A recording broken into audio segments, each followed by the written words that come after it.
quorum.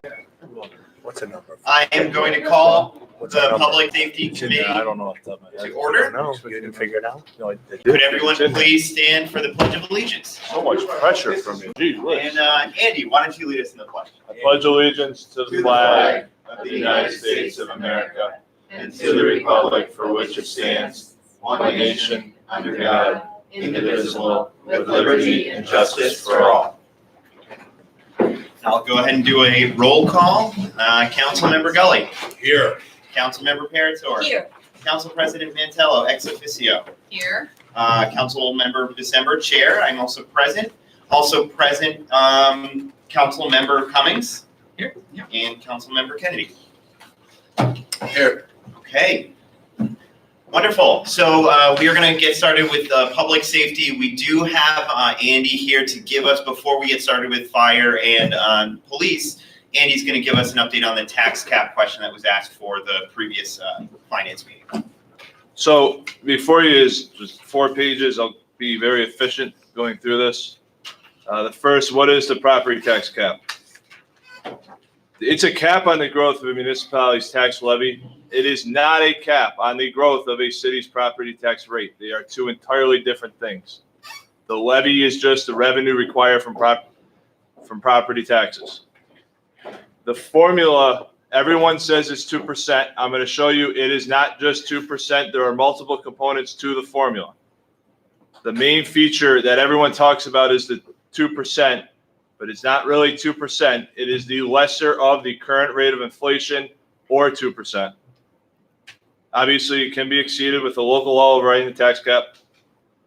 Taxes can increase or decrease greater or less than the actual percentage change under the tax cap. That's in there. That's why it does not apply to the tax rate. The tax rate is also, obviously, the other component of that is your change in assessed values. So it's two. The change in the tax rate is different than the change in the tax levy. And last, the property tax cap is not the constitutional tax limit. The constitutional tax limit is the hard cap on the amount a municipality may tax in a year. Both are reports that are required to be submitted to the state comptroller's office.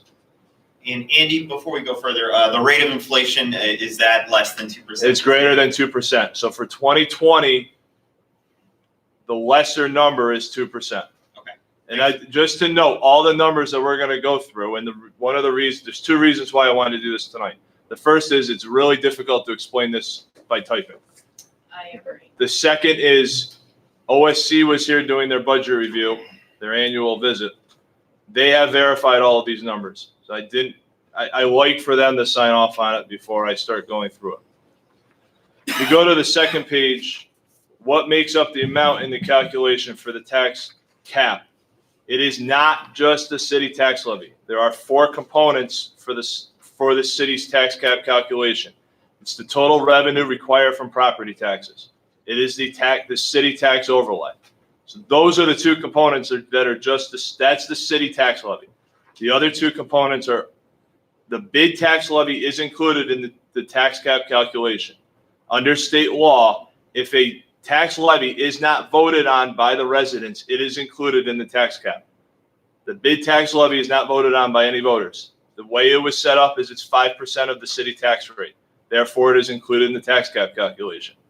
The final item is what we call omitted city taxes. It's if you buy a property after property tax bills go out, it is your omitted piece of the taxes for that fiscal year.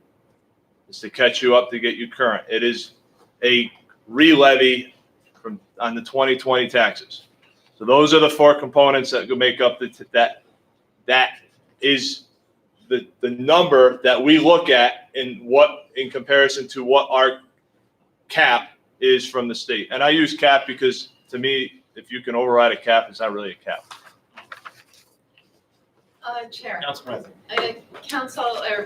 Andy, I guess my big question, we will not then have to try to override the tax cap. This is totally. The 2020 proposed budget is under the tax cap. Okay. And it's under by like over $300,000. Okay, so you had to include the bid. Yes. You didn't include the library. So when we're putting together the proposed budget, obviously we're working on the what the tax rate looks like. I use a separate sheet that also at the same time makes sure that we're under the cap. So we shut off omitted taxes, which is recommended by the state. We turn them off October 1st. Obviously, I have the revenue required from property taxes. I do the tax overlay. There's also a real-time calculation of what the bid levy is, because that's the trickiest part of this whole thing. Is at the same time you have to know what the bid tax rate is, as small as that levy may be, to make sure that you're under, especially if you're running up close to the cap. If you go to the third page, this is the formula. So on the left is it in words, on the right is the 2020 calculation. So the total 2019 real property tax levy, again, those are those four components I just spoke of, $25.3 million. The first step is to multiply that number by an economic growth factor, which is determined by New York State Tax and Finance. For the city of Troy for 2020, that amount is 0.31%. You then add in your prior year budgeted pilot revenues of $1.6 million. The grand total of that plus the original multiplication amount is multiplied by 1.02%, which is the 2% or inflation, the lesser of. But Andy, didn't you say that was 2%? It's 2% for 2019. In 2017, it was, or for 2020. For 2020, it's 2%. The 2017 budget, it was like 0.93%. It's all indicative of what inflation is. The total, for those asking, the city's cap before other factors is $27.5 million. However, you need to subtract then, the first step is subtract what you have budgeted for pilots in the 2020 budget, which is $898,000, and you add in available carryover from 2019. There's a rule, if you stay under the cap, you can take the lesser of what you stayed under the cap in the prior years, or a calculation from the state comptroller's office, which I can't remember off the top of my head, but is a number, even according to OSC, no cities qualify for. So it's your available carryover from the prior year. The total tax cap limit, including the bid, is $26,669,000 for 2020. And the fourth page is the OSC. That's what the form looks like, just for those curious to see it. You're going to see a bunch of zeros below. There's a bunch of exclusions that the city does not qualify for, so it's not included in the calculation that I. Andy, with the available carryover, so that 26,487 represents what was left over from last year's, where we were beneath the cap. Correct. Okay. That's essentially what it's always going to be. It's always going to be what you stayed under the cap from the prior year. Chair. Councilmember Gully. Andy, I'm a little confused. The prior year budgeted pilot revenue was 1.6 million. Correct. Yet the 2020 budgeted pilot revenue is going down to 898.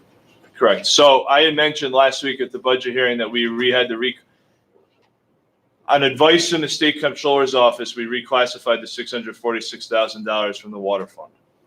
Because of that, this is how the calculation works for 2020. I don't do, as most of you know, I don't do much of anything when it comes to this stuff without OSC signing off before we do it. Further questions? Chair. Councilmember Cummings. So just to the last line here, your requested required tax levy is 26,116.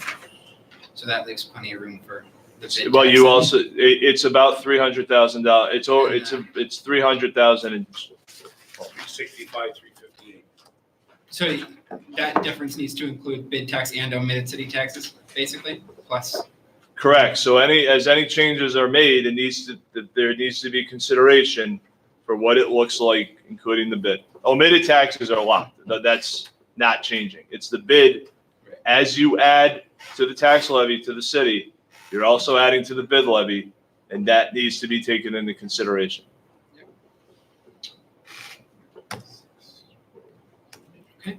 Okay, further questions? What is the percentile? Councilmember Gully. Chair, I'm sorry.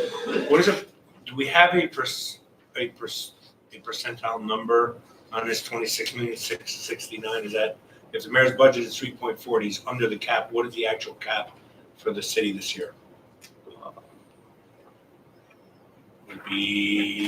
Would have to be. I can tell you in 2 seconds.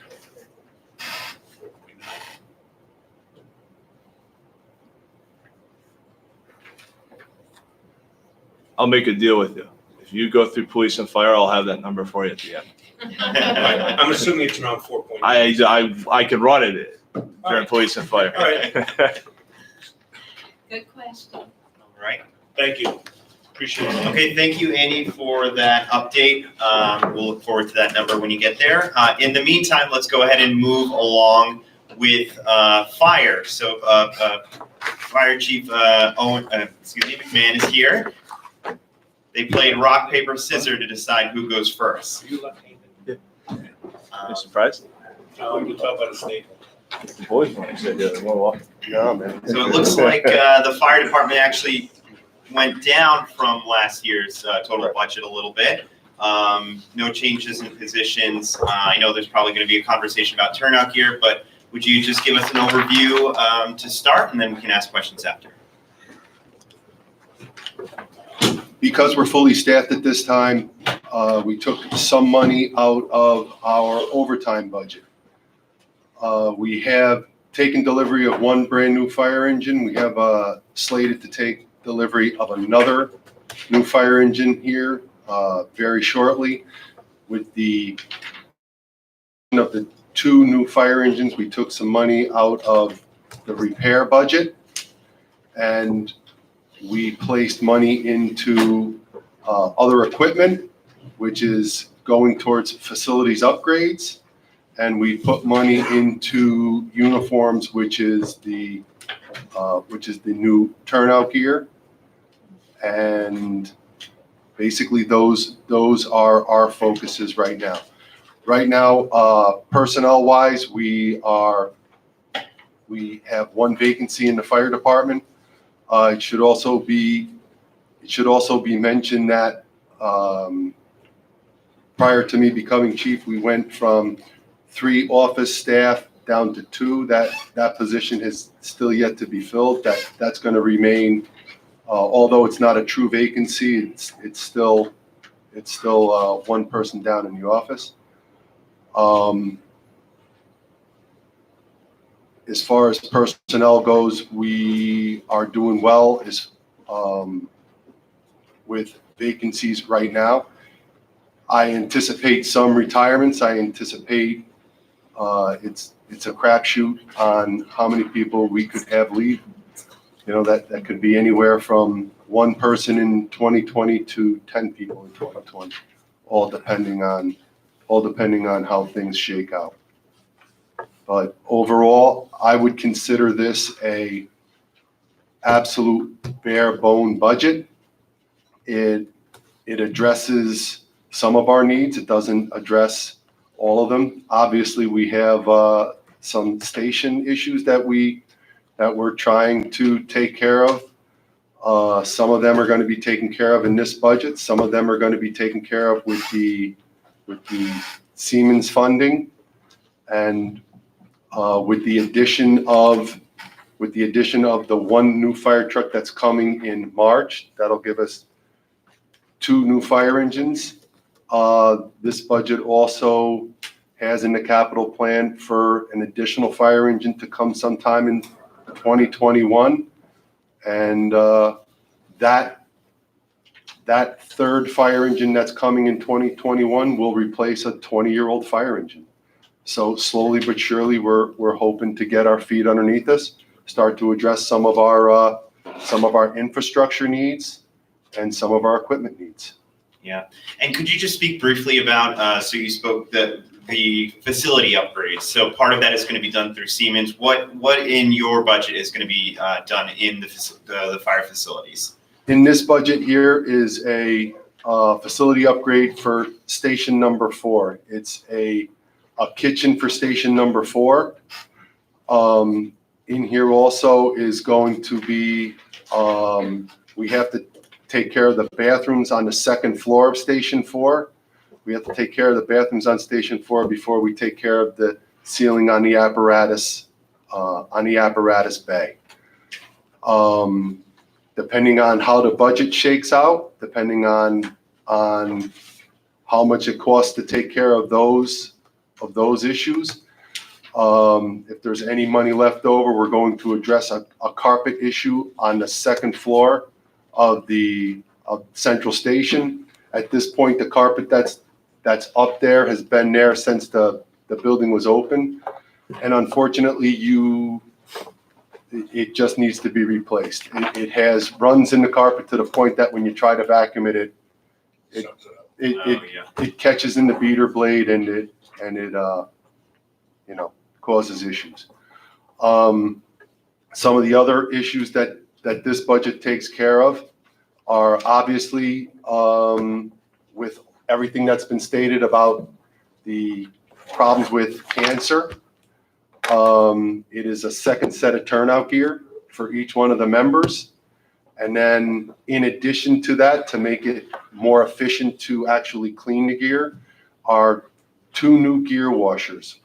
Right now, we only have 1 gear washer at Central Station.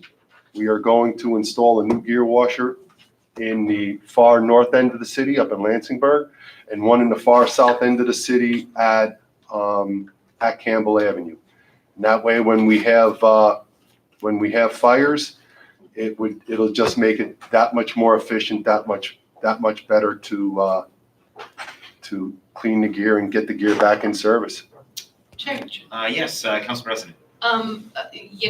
Obviously the turnout gear, huge issue. I'm super pleased to see it on the budget. Am I reading it wrong, Chief? $95,000 for the turnout? Nope. The turnout gear is going to be in the uniforms budget line. It's going to be $155,000. So the 150. The 155. So And the 90-something is for the 2 cleaners, or no? the 90-something is for the 2 cleaners Good, and okay. the kitchen Okay, at Station That makes 4, sense. bathroom work and ceiling work. okay, that's where I was reading it wrong. One follow-up. Certainly. The facilities, obviously desperately needed. We had, you talked to the mayor maybe about the Lansingburg Firehouse. I don't see any money in the budget to even look at planning. Is that being talked about at least to plan for a new firehouse? It is, and it is my understanding that it has to go through engineering first. I believe that it was stated, I believe here, that we did a study to find out what the best location for the station would be. It wound up to be that the best location for the station is actually 115th and 4th Avenue. It's very close to where the station lies now. So I believe what is going to have to be done is an engineer has to come in and do a phase 1 evaluation of that city property to make certain that, you can take that building down and build on that site again without coming up with any hidden skeletons or any other issues. And I believe that is moving forward. I believe that is still the plan.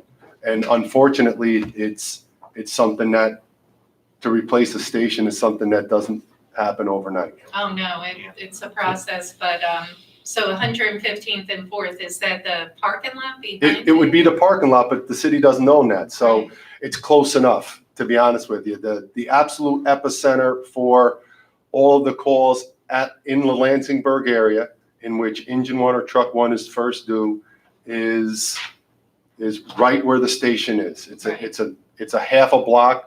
It falls within a half a block of where it needs to be. With the outgrowth of the Oakwood Avenue corridor, the rig can head up Gurley Avenue come out and they can get up onto that new corridor in a relatively quick fashion. And so all of that was taken into consideration, and the location for the station is where the station is now. We had some conversations with different architects, and it is not unheard of to put up a temporary structure, take the structure down, rebuild the structure, and then just move right back in. And just a last question, so is there money in the budget for the actual engineer? I don't believe that that's Okay. coming out of my budget. I believe that it could be somewhere, but it's not in the fire department's budget. Is it in the budget? Andy? Andy, is that? It may be in the engineering budget. I would defer to the deputy mayor or the mayor on that. We have consulting costs in the engineering budget that could handle that. Okay. We incorporated that. Okay. Councilmember Cummings. Let's see, just wanted to get clear on the turnout gear. Did you say that was line 203? It's in the uniform budget, so that would be, No, 423. 423. 423. Oh, yeah, okay. Gotcha. And that is amortized over several years? or- it is. Okay. So the full, It's considered a lease purchase in which you give them money for when the gear arrives, and then it's going to be amortized over 4 years, I believe. well, all the gear will come up front, All the gear comes up front. and then over 4 years, we'll pay down Correct. a similar amount. What is that? So is this 155 all towards that, or some of that existing uniform budget? Some of that is existing uniform budget. I believe it's $70,000. $70,000 for 4 years. Thank you.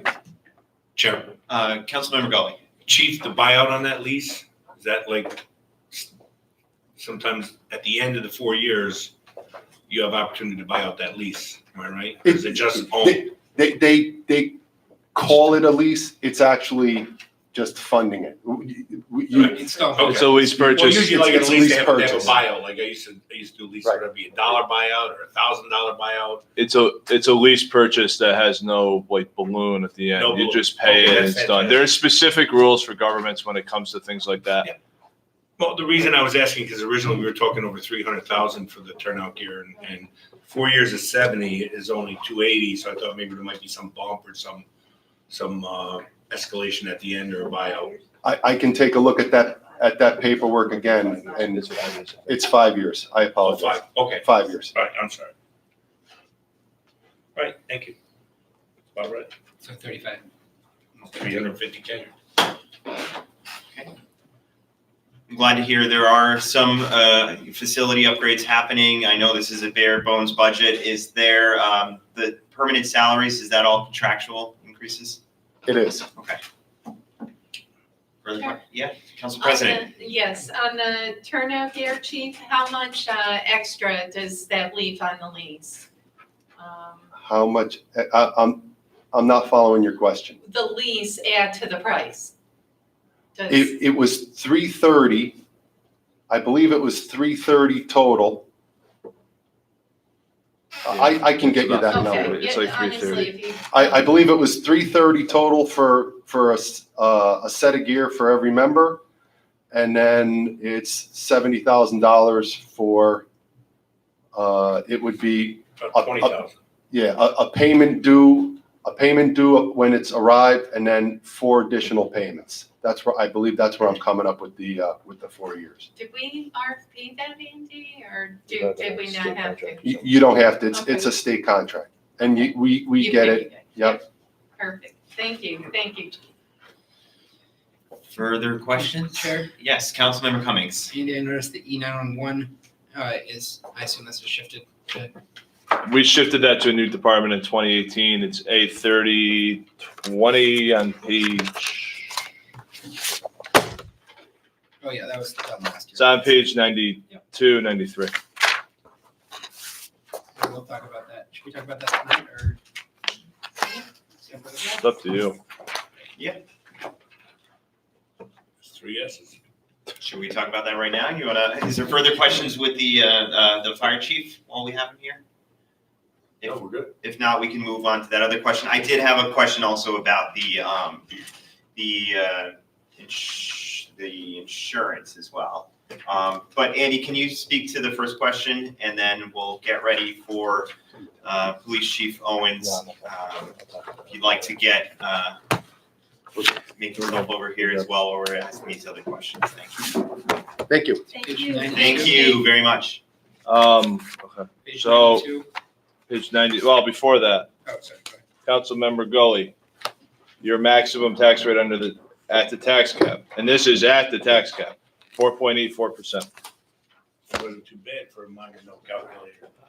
It's very, The max is 4.8. 4.84%. Page 92, 93, the increase in the from 19 to 20 for the 911 contract with the county is $50,000, annual payment of $700,000 for 2020. Chair, Council President. the 911 contract, we had to move also, correct, from the lines we used to put in. It used to be, up until 2018, it was split between police and fire. In 2018, we changed that to create a department just for the 911 contract itself. I think it's easier to see the total actual amount, and it's easier on our department to do the payment vouchers, so you're not splitting accounts. Can you delete that code or no? It will be out in the 2021 budget. 2021. Can we delete And that? is there a rationale? What's the explanation for the increase in the 50,000 more? It's a contract. That's the contractual increase. Council Member Cummings. Where are we at in the contract? And like, I believe we're about halfway through it. does it We're about halfway through and I'm not trying to make a joke of this. No, We're I about know. halfway through the increase too. It's not, Yeah. it's gonna be up over $1 million in the next few years. Gives us time to look at options. Plan for the future. And then the question about the retirement system. Andy, can you talk to me about, I think this covers both police and fire. We were discussing at an earlier date the retirement system number. It looked like it went up about 100,000 for fire. I don't know what the number is for the police, but can you just go over that number, explain to us what those increases are about? to the extent? Extent possible. What page, David? 109? It was, let's see. So the increase in, Yeah, 109, it's on the bottom line, 804, 2.8 million. so if you look at the total increase in pension costs, so from the 2021 estimated bill, New York State Retirement through OSC gives us an estimate for 2020's bill, which will be paid in February until the final invoice comes out probably next month. They give us a projection for the 2021 bill due February of 2021. If you look at the 2020 bill and the 2021 bill, police and fire retirement systems bill to the city goes up $356,017.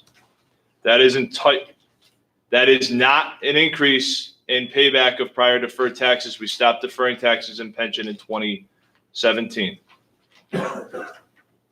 This budget includes no deferrals of pension payments in 2020, despite it being eligible in PFRS. The reason for the increase is the city's contribution percentage for every tier in police and fire increased anywhere from 1.1% to 4.8%.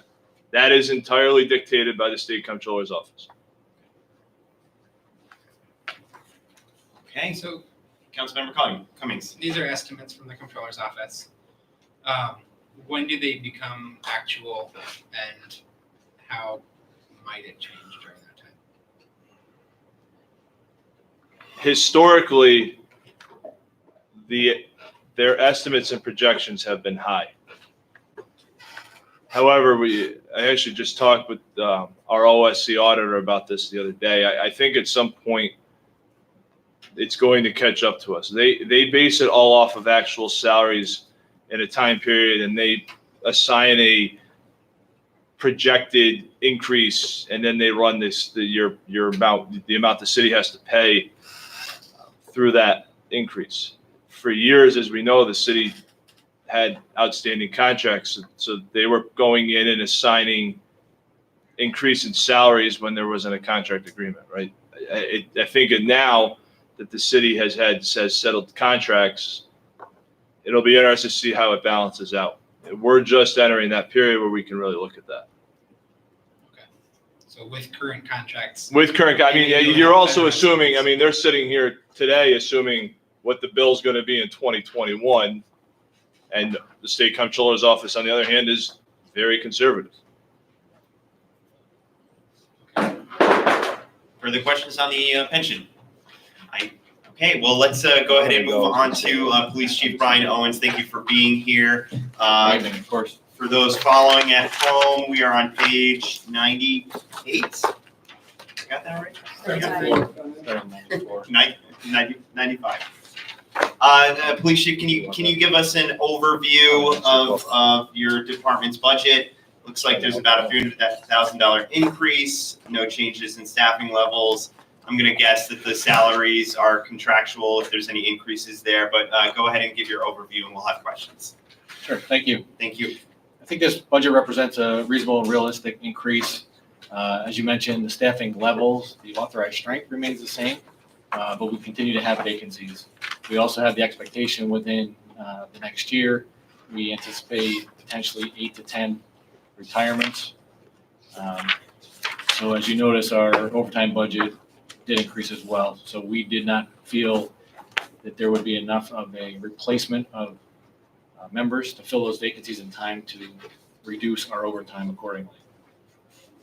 In terms of new hires, the new list, the test that we just had recently, it likely will not be out in time for the January Academy. We have canvassed and gave the physical agility test recently for the existing list. And of the 4 vacancies we have now, we have potentially 2 to 3 that we may be able to hire for the January Academy, depending on background and interest from those candidates. Chair, Councilmember Cummings. what dictates the speed of those results? Is that all? New York State Civil Service, that's when the scores come back, and then it would come to the local Civil Service Commission. I don't know what the turnaround time, typically just from experience, it's usually 3 months or more. Will So this new software help with that at all or unrelated? the other piece too, even if we did get it in time, say we got it in early December, the turnaround time to give the physical agility and do the background checks, likely we could not accomplish within that short period of time, especially given the holiday season. Gotcha. Well, good luck. Thank you. If you have more, you can continue. I'll be glad to answer any particular questions you have. And Councilmember Kennedy. Is the overtime, can you just explain the overtime that we're currently doing? Are we doing any new overtime, like special events or? we have seen an increase in some of our overtime in terms of special events. Also, there's some contracted overtime that we've done with different venues that is now through the department. So we just pulled our numbers so far for this year. Our overtime to date, year to date, is about 920,000. But of that, over 300,000 is reimbursable. So whether that's grants, task force officer overtime, details that are reimbursed by schools or whoever hires our officers. So I think we're in good shape overall. Obviously, that money doesn't come back into our budget, goes to the general fund, but it should be used to offset our anticipated total. And you'll see that our overtime, we did increase it for next year. As I said, we expect that the vacancies we're going to have about the same or more overtime. And then the other unknown, of course, is what major activities we have throughout the year that could drive that based on particular cases. Right, so as you were mentioning, you're attributing some of those increases due to the expected retirements. So I think it's important we can, I'll for the record urge that we can fill these vacancies and make sure we can get people there to do that work as well. And I just had a couple other questions related to, I saw there was an increase on the other equipment line for 61,000, and then facility upgrades for 30,000. The Siemens work is going to cover some of the police facilities, if I recall, and I guess the question is, what are the facility upgrades we're looking at with this 30,000?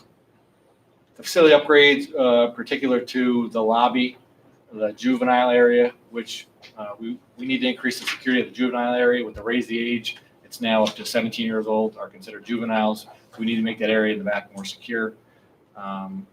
We did have a project planned for this year to build a storage building at the police station, and costs were significantly higher than when we put out the bid. We anticipated, about 120, 130,000.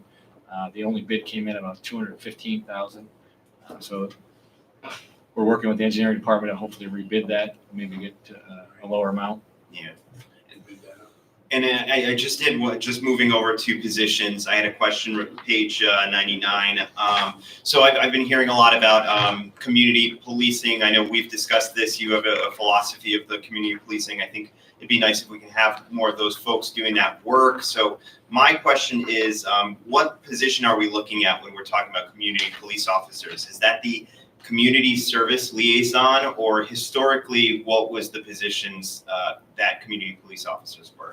The community service liaison is the administrative position, so that's a civilian within the unit. Yep. She manages a lot of different functions as far as record keeping, grants, the TAP program, a lot of the paperwork for the pedestrian safety, car seat installs, and then the scheduling of community group meetings. The position of a community police officer is not necessarily defined as a budget line. So they could be, likely they're senior people, so they would be more towards a police officer, 5, 6 in that. So I'm not sure that we would break that out in the budget as a separate line. Those are just officers bidding by seniority within that unit For those positions? for those positions. So it's an assignment, it's not a separate budget code. Okay, and how many community service officers do we have right now? Just so within our community services bureau, we have multiple units within that. So community police unit is just 2 officers. Obviously, we would like to expand that, and that's where we need to fill the vacancies. Even when we fill the vacancies next year, we're not really going to have those new members available for bidding and assignment until completion of the training. And then even once they're done with the formal training of the academy, we have field training. So realistically, if we hire in January, those 2 or 3, we'll see them on the road in August.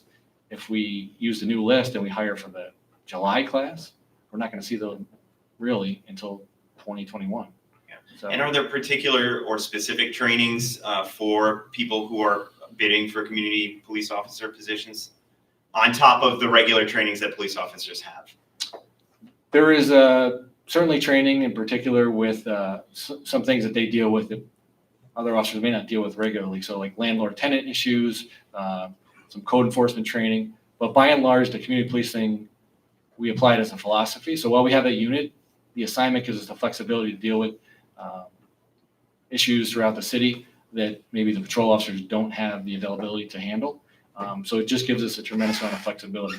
So I just want to be clear, community policing is a philosophy for us. Sure. We do have it as a unit. That gives us the flexibility, but it is short-staffed right now for sure. Okay. Sure. I saw Council President first, so, I just wasn't really finished with the overtime. well, you ceded your time back when you didn't say anything and I took the floor. Okay. But we can come back to you, but Council President Mantella. Yep, no problem. Mine will be super quick, Chief.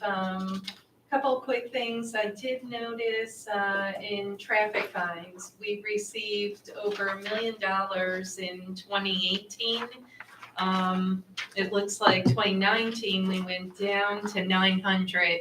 What was the spike in 2018 to be 100K over 2019? And then we're estimating 2020 to be about 925. Just curious.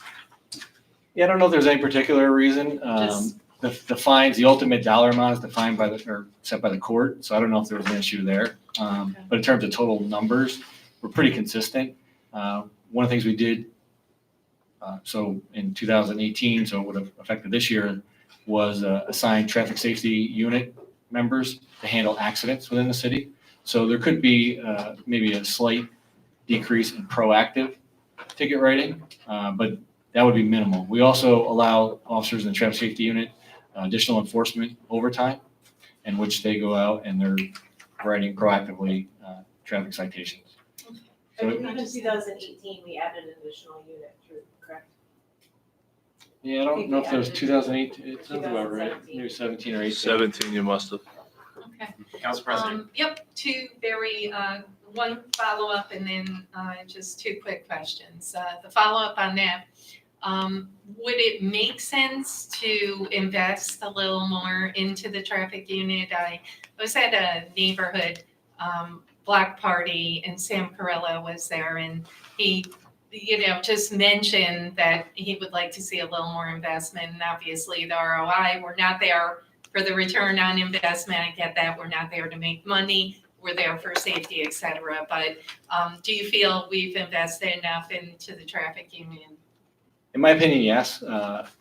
Again, it's not about money, it's about traffic safety, so I totally agree with you there. I think there is a point of diminishing returns if we continue to just flood certain areas and we're just writing tickets for the sake of revenue or just for ticket totals, if you will. Where we try to focus on now is accident hotspots. We have 5 members assigned to there. That's more than community police unit. Yeah. So. We do have 5. And Okay. so, but while their main priority is traffic enforcement, they're also in other areas. Right. And there is hopefully a crime prevention and deterrent effect of the officers being involved in that area as well. So they're not primarily handling calls for service, but they're still in those areas. So visually they can be a deterrent as well. Cool. And my 2 quick questions are very quick. Just an update. I'm so sorry, but body cams, an update. Absolutely. And then number 2, on 252, I noticed the ERP ban. We're putting in 32K and then we skip 4 years and then we put in 35. Is that in the What does that capital? mean? Capital? That's page 252 Yeah, in the capital plan. 252, sorry, in the capital plan. So that might have just been a typo on my part. That's actually going to be an ET van, so an evidence technician van. Oh, so that's not the ERP. But it's okay. similar. So we did Okay, this past year buy an ERT van for the emergency response team. But this is a similar cargo van. One of the things we found in transporting evidence to labs, especially large pieces, sometimes we have to borrow a vehicle from Public Works in order to transport large items. Really? So we think having a utility van that's Okay. just available for the evidence technicians, or it could be used for if we have a traffic detail, we need to move barriers or cones or signage, things like that. That makes sense. So that's the plan for that. So it Okay, actually should so say it's not ET, so an evidence okay. evidence I was technician van. wondering, Yeah, I'm like, wait yeah, a we just minute, bought okay. the ERT van. Well, Yep. Emergency response, I was, Yep. yeah, very good. Is the Okay. 20K? Sure. Yep, and then just the body cams. Let's discuss body cameras. I know Councilmember Kennedy's been patient, so we'll come back to him and then we'll go to you Well, afterwards. you didn't get an answer on the 2024. Oh, the 2024, is that just a lease, I take it? No? It's not a lease. I don't know that within that time frame, based on the use of that vehicle, we'll need a new one by then.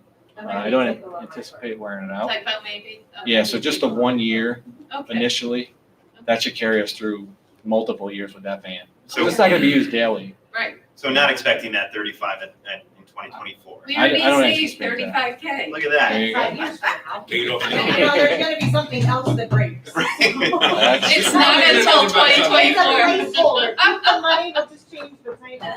I get it, I get it. Used duct tape in 2024.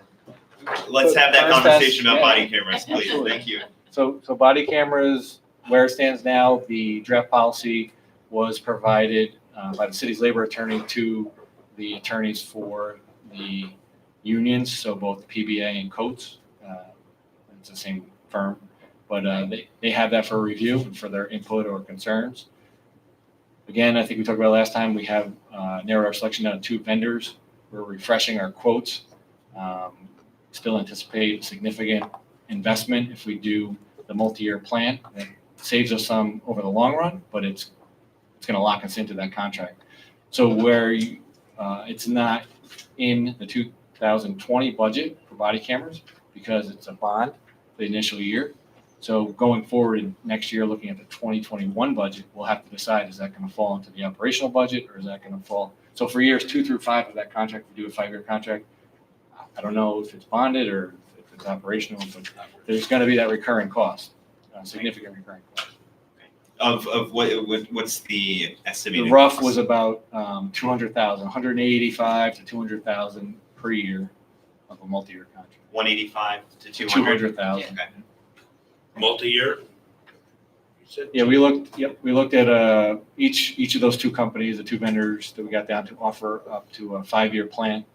And within that, each of those plans, they do offer replacement of damaged body cameras or other equipment. And then they also have a replacement. So for example, if in year 3 they come out with a new model and it's upgraded and enhanced, then they replace that as part of that program. It does include upgrades, that's good. It does, yes. Councilmember Cummings, Kennedy, you've been very patient. Thank you. Go ahead. If you want to go back to overtime. Sure. Yeah, no, I was just looking for more of a breakdown. So we have overtime for minimum manning. Just wondering how that kicks in, and then wondering how overtime there's already a chunk of overtime probably allotted for like holidays, I'm guessing. Overtime pay. Is that how it works, or can you just give us more of a breakdown on how we determine? Just So, because yeah. I just Yeah, have a request on how we can. So the 103 overtime, that line is kind of just the big bucket of overtime. So that could be everything from the contractual staffing overtime through special details. Where it's broken out would be those grant overtime lines. And as you see, some of them aren't filled in because the award period, by the time we get the award, so that'll have to be, bring it to council for an amendment into the future. So we'll plug those numbers in as we have them. But that overtime, it's staffing, it's contractual, but it's also incident based. So for example, the recent homicide there's a considerable amount of investigative overtime that is followed from that. And again, we can't predict what major cases we might have in a year. So I think to leave the overtime where it was, increase it slightly, is based on our predictions of what might come, and then also those vacancies that we expect to have going forward in 2020. Yeah, Sure.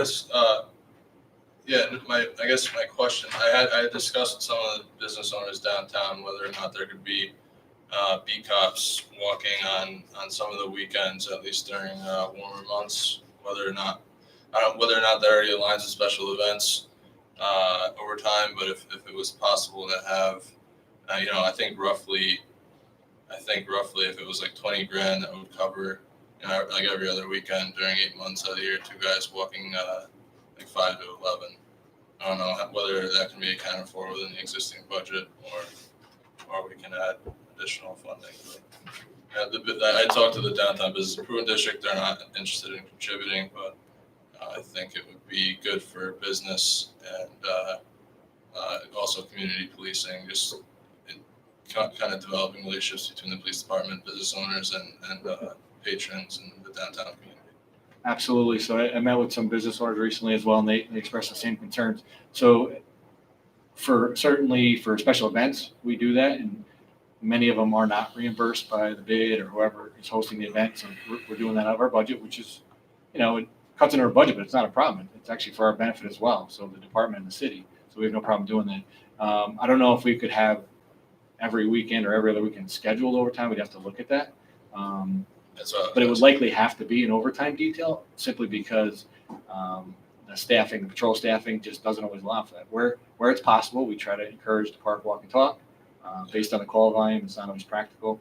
And with the community police unit being short-staffed, we can't devote members from that to a walking post when we need them to assist code and to work throughout the patrol zones of the city to handle all those other nuisances. But yeah, ideally, we would love to have walking posts in the CBD, Central Business District again. As we can increase our staffing and fill those vacancies and have people available, then we can add those numbers back into either units or on patrol and get people out there doing it. But I agree with you, the business owners love it. it's great for downtown. Yeah, so I'm Great for guessing, Bert, too. Friday and Saturday has high call volume as, Friday and Saturday nights, even Thursday nights, when probably has, first of all, probably high foot traffic and shopping, whatever, visiting, retail section of downtown, while also high call volume for police. So I'm based on also discussion with police officers, they're usually tied up on those evenings. So if we could allocate, whether it's one weekend a month or 2 weekends a month of overtime for foot patrol downtown on the evenings when we have more people in the city, in the downtown, that would be appreciated. I think that would just overall, there's no direct, impact, but I think if people see more presence, police presence, they'll be coming downtown more, they'll feel safer, they'll spend more money downtown. And then in turn, hopefully, sales tax revenue, we'll see that on the back end. Thanks, that's all I have. You're Thank welcome. you.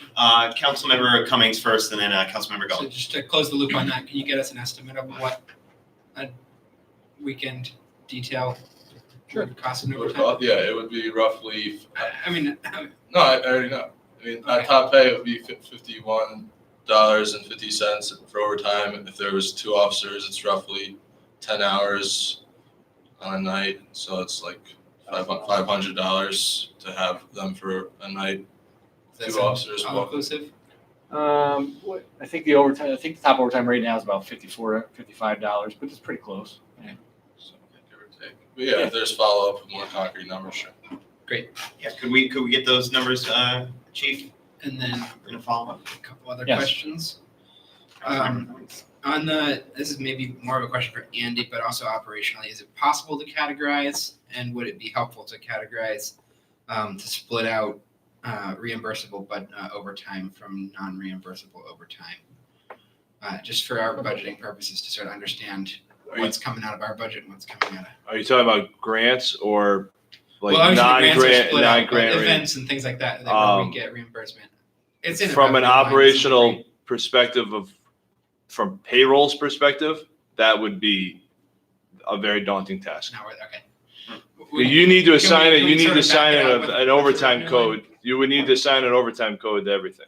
Okay. So it would involve beginning, correct me if I'm wrong, Chief, but beginning with the officers, making sure they code on their timesheets what they do. And then Gotcha. whoever enters payroll, making sure that it just, So is that not being done for billing purposes already?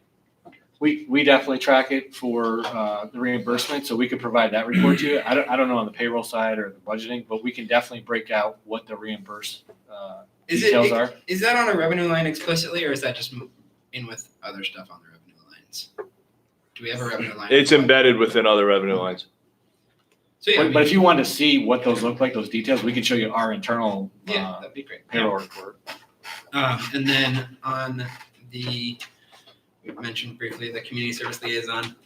I've always sort of wondered about that title, in particular around, is there opportunity for more direct involvement with community service programs with the police department? What are you doing right now, and what would there theoretically be staffing opportunity to when people get sentenced to community service, providing some restorative justice opportunities for them to give back to the community they harmed? Okay. So that position is more of an administrative position for us. But in terms of community service as alternative incarceration or as a punishment for whatever, we don't have any direct involvement in that. I know that the sheriff's department has a work order program, but I think that's people that are still working off their time.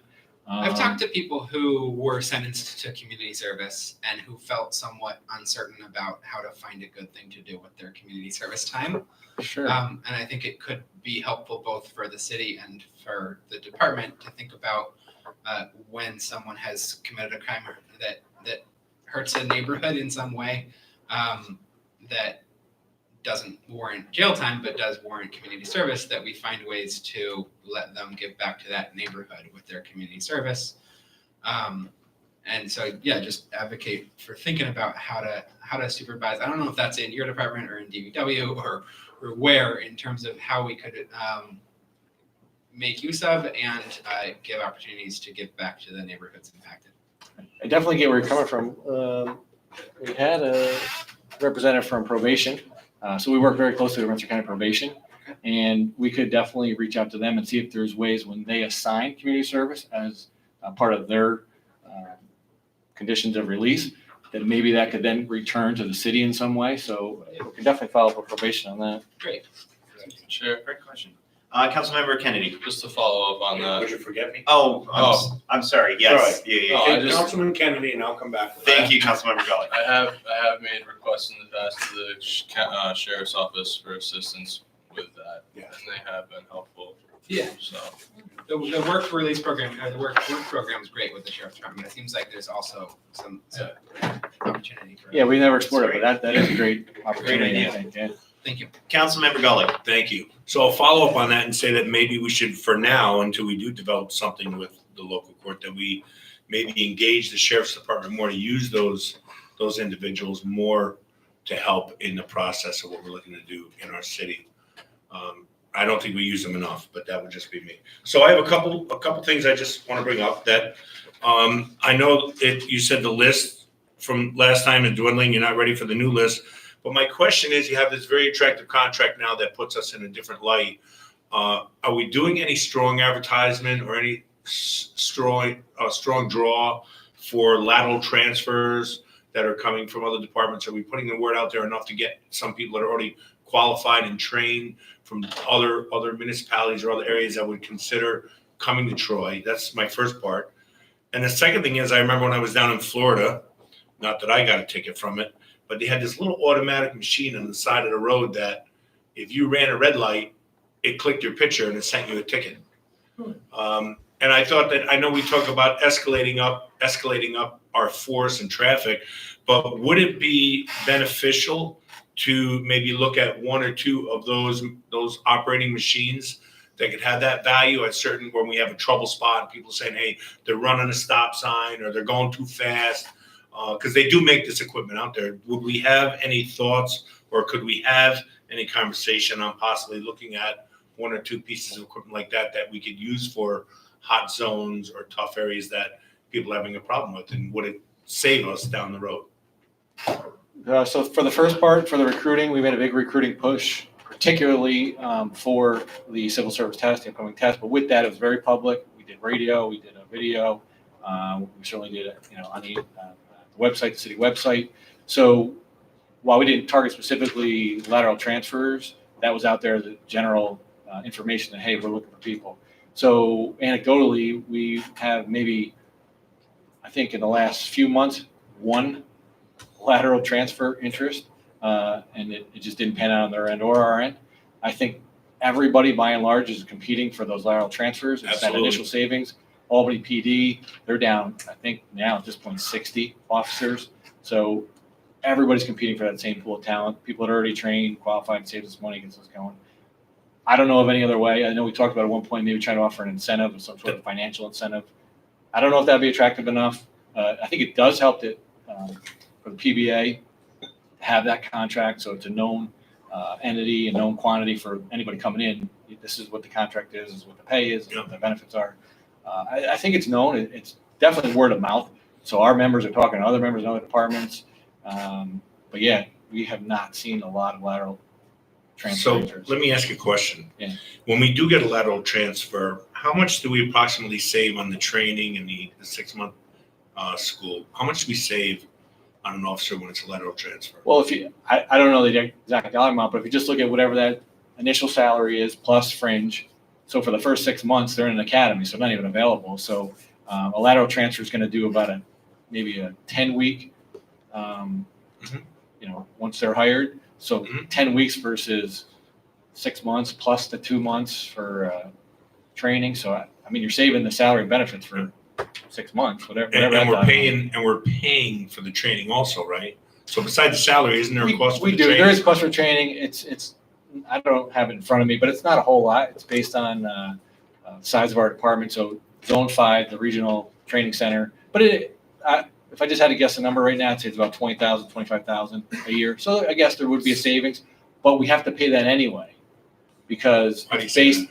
if we plan to send anybody for the year, we have to pay that annual cost. So it's not based on how many we actually send, it's based on the size, the authorized strength of the department. So each department is whatever they have for their authorized strength, that's what they're paying based on.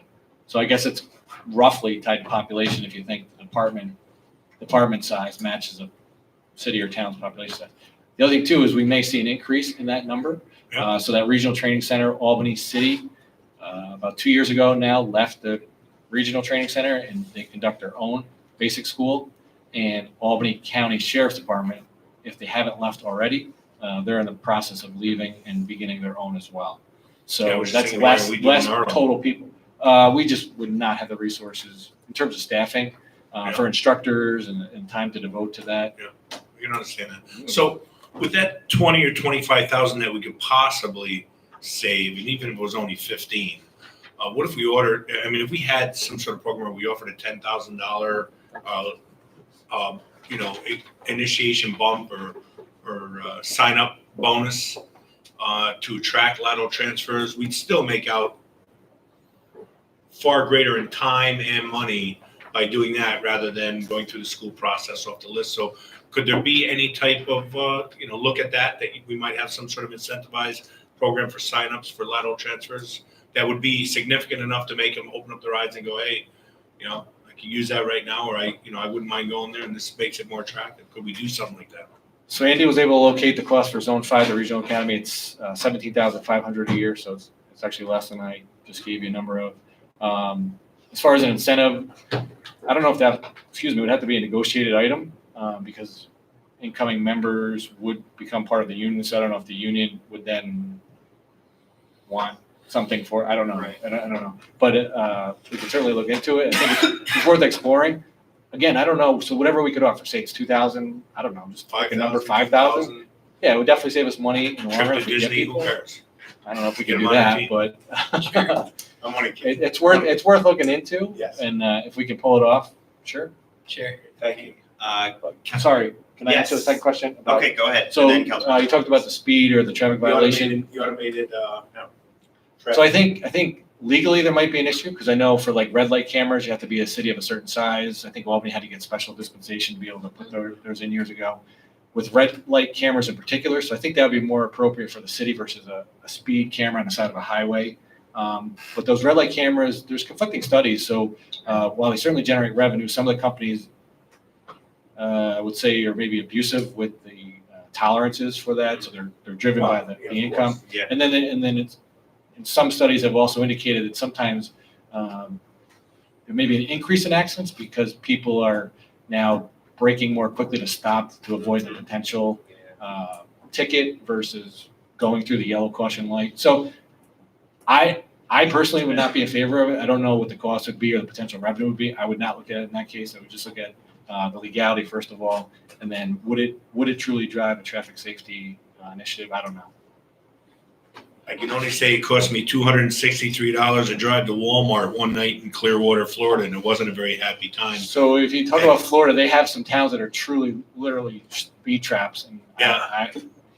that's Yeah. that's not the role of law enforcement. So, and then especially for people out of town, they're just Yeah. inclined to pay it, and it's. Well, I think it's a racket. So I would understand not the wanna get into methodology, and I wasn't That's my thinking to use it personal as a Albany rat had some trap. issues with it, yeah. I just thought it might work in hot areas where you're getting a lot of complaints and you don't want to sit an officer up there. Because I've had many areas in South Troy and North Troy where they say, can an officer just sit on a corner for 4 hours? Right. No, they can't sit on a corner for 4 hours. Yeah, I definitely You know? get your You know what I use mean? and how you would apply it, but I Yeah. just don't think it would be practical. All right, that's reasonable. Thank you, Chief. Sure. Councilmember Cummings, yes. Just want to reiterate, we've talked about the concept of trying to poach other people with fees in the past, and I just want to reiterate my concern for some sort of bidding war or poaching war with other municipalities. I think that could be a dangerous cycle where everyone starts increasing the amounts and poaching people off each other, and that costs everyone more. So be careful with those sorts of things, but certainly. Council President. Yep, one last question, surveillance cameras. What's our time frame, short-term, long-term? And I don't think I saw it in the budget, or am I missing it? Nope, you're not missing it. So, to follow up from the last meeting that we had, I Yeah. forget what the actual meeting was. What was that? I'm sorry? Was it a finance meeting? What was it? Yeah, finance. Meeting? Yeah. So when we had that, that also generated some more interest from different vendors. So Captain C. Barker spent a lot of time dealing with those additional vendors that have come in. We think we have enough input from all these interested vendors that we now are ready. We're working with Mrs. Mahoney to develop an RFP. So we're hoping to move that forward. I don't know what the turnaround time for that is. We're going to use the initial funding will be coming from the SAM grant. I don't know what the acronym stands for anymore, but from the assembly. And then additionally, forfeiture money. So we have about 85,000 in our forfeiture account, so use some of that to offset the initial costs. And then going forward, our plan next year is when and if we implement this, to have a maintenance program, and we want to use our forfeiture funds to fund the city street cameras maintenance program. So that, I don't know if that would show in the budget, but it would come from our forfeiture account.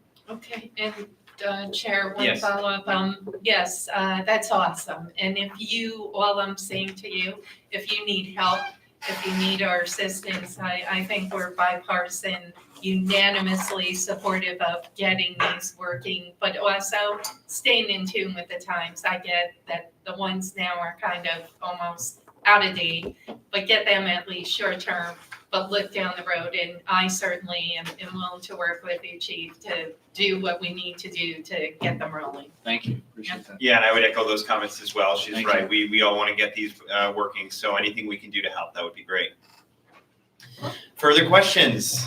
Just a little after 8. See that, Maura? Thank you, Police Chief. Thank you, Chief McMahon, for being here for these. I know we got a lean budget this year, so I appreciate your time going through this. I'll take a motion to adjourn. I'll make it, I can't. Oh, you can. Motion. Motion, Councilmember Gully. Oh, wait, hold on one second. I think we may have missed the public forum in the beginning. All right, Is there anyone from the public that would like to speak or ask, or ask a question? Is that except for the mayor. the mayor?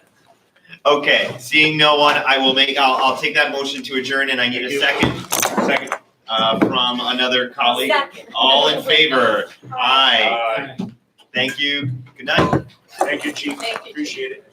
Thank you, Andy. Thank you, Ann. Thank you.